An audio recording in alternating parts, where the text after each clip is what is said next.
Good day, everyone. In this video, I just wanted to do a quick run-through edit of a baboon photo that I took at the local zoo to try and kind of get almost a bit of a portrait. Now, what I want to do with this is actually run through a bit of an edit on this photo so you can sort of see my workflow and the things that I do within Luminar Neo specifically to edit this image. Now, Luminar Neo is a photo editor, kind of like Lightroom, but perhaps maybe a tiny bit advanced because of the layers and everything else. I'm not necessarily going to get into all of the super advanced features, but just give you a bit of a basic edit overview. I'm going to start off with a bit of a crop on this, just because I want to get this sort of section in the corner fixed up, and I don't think it really adds anything. So I'm just going to bring it down and crop that out and kind of focus a little bit more on the monkey itself. Now I'm keeping the same aspect ratio in this case, so when I bring one side in, it's going to reduce the entire image. So I'll go to there and I'm just going to hit enter or apply. And now I've cropped that image. Now, if this was a low light image, it might have a fair bit of noise. If I actually zoom in reality, there's not a whole lot, but I'm going to apply noiseless. Now, noiseless works in this case on RAW, and you can see it's got RAW beside it because I've got a ARW RAW Sony image. So always best to use those RAW photos where you can because you'll get a little bit more out of it. Now, there's not a lot of noise in this, so it's suggesting low. I'll just apply that. And what it's going to do is it's going to analyze the image and try and see how it can reduce the noise without really sacrificing detail. Again, there wasn't a lot of noise in it. Maybe a tiny bit I can see in the eye that it's improved, but really that's a bit of sort of pixel peeping if I'm pretty honest. So the other thing I might also consider as well is sharpening. Now it's not too bad, this photo, but I'm going to apply Super Sharp AI and I'm just going to do low. And what this is going to do is it's going to analyze the image and it's going to try and understand where it can make improvements to sharpness and do that intelligently rather than just sharpen absolutely everything. Now, the more complex the photo, the longer it'll take. I'm doing this on a MacBook Pro that's not the newest of machines, so it does seem to take a bit longer on mine, but you know, your mileage may vary. So now that I've applied noiseless and super sharp, I probably want to consider developing this image. So I'm going to go into Essentials Develop, and I'm going to consider any sort of global adjustments first. Now, if the entire image was a bit dark, I could increase the exposure or perhaps decrease it. I might want to do the standard things, reduce the highlights, increase the shadows, improve contrast a little bit. Maybe I want to increase the color, change the temperature or the vibrance. So I'll do those. And I'm sort of happy with where that is there.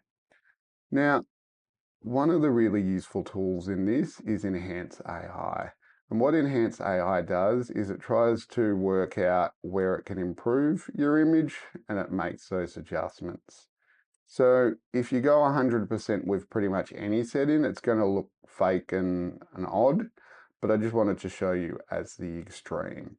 Now the problem with these is that if I bring it up a lot, you'll see it started to affect the rock behind the baboon, and I don't think that really helps this photo at all.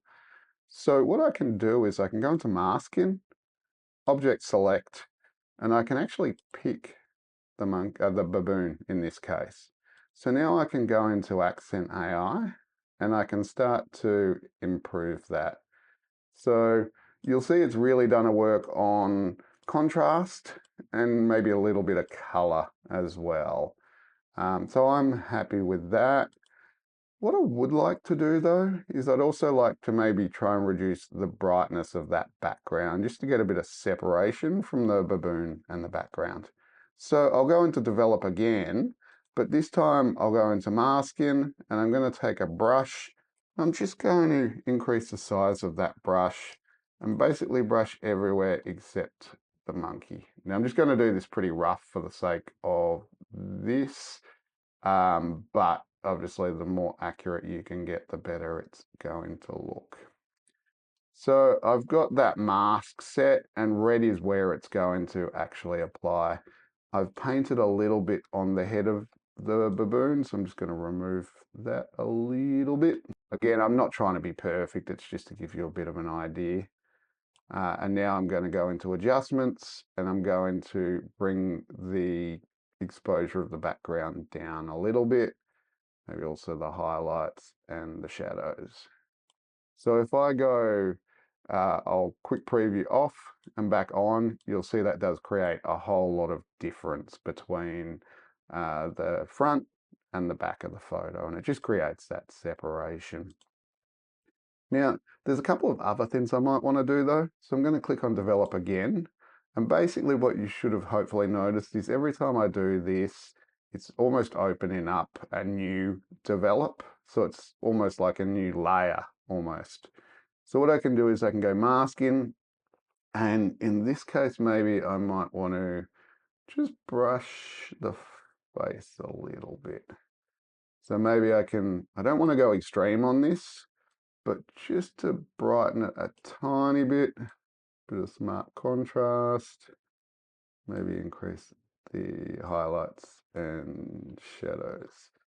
And I can just sort of see, I've probably gone a bit too far, so I'm going to bring this back just a bit to, I don't know, something like that. Subtle, but just a bit of a difference.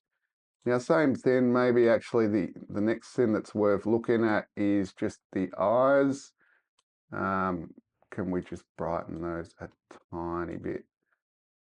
Again, really subtle. You don't want to go too nuts on these or it's going to look really unnatural. I just want to sort of brighten it up a tiny bit, that's all. So I'm just going to, let's maybe try the whites on this one. Whites up a bit, tiny bit of exposure. Now, if I go to 5, it's going to look stupid. Same point again. You can also see my masking is not necessarily great on that. So maybe I can fix this eye up a bit as well. So let's bring it again just a little bit. I don't want to go too far. Just want to kind of bring attention to those eyes. Fix this other eye up as well. Again, subtle is the key. That's maybe not super subtle. I'll just bring that back a little bit. Sometimes I've often found go to a level you think it is and then half it, and that's probably more realistic. So that's a lot better. There are a couple of other things I might want to consider though. Because it's a portrait, maybe I want to do a vignette. And so I'm going to pick the subject, and now I'm going to bring it down. Now that's going to look stupid at -100, or you could go the other way. I'm going to bring it down to -50 or 60 is probably a little bit more realistic. Now I may want to increase the separation a little bit more, and one of the tools for that I've often found is relight. So relight allows you to adjust the brightness near and then reduce the brightness far. And it does that by trying to almost depth map the image a little bit, and then you can adjust where it finds that kind of gradient. So if I make it depth 1, that'll look a lot different than if I make it depth 100. So depth 1 is bringing it much closer to the front of the image, 100 back towards the back. So just a little bit different, but you know, again, a useful tool just to create a bit more separation. Now, the only other thing that's annoying me a little bit, other than my bad masking job, is maybe some of this, the light is a little bit uneven. So to fix that, I could then go down to dodge and burn, and I could start to paint in some of these brighter sections. I can just reduce the brush, and I can start to paint there, and then same sort of thing. Now, I'll make the brush a bit bigger. Obviously, what you'll probably hopefully notice here is that this is very uneven. I've got 100%. Don't do 100%. You're really going to have to be a little bit more subtle than that and maybe do it in a couple of passes. I'm not going to be fancy with this. I just wanted to give you an idea that, you can use dodge and burn as well if there are certain parts of the image that you want to darken because, I don't know, maybe there's a distracting rock or something in the background. So yeah, look, that's been pretty much the edit of this. I've basically gone from something like this and created that separation and hopefully put a lot more focus on the baboon itself through using Luminar Neo. I hope this has given you an idea on how you can use Luminar Neo to do an edit of an animal portrait like this. Thanks for watching.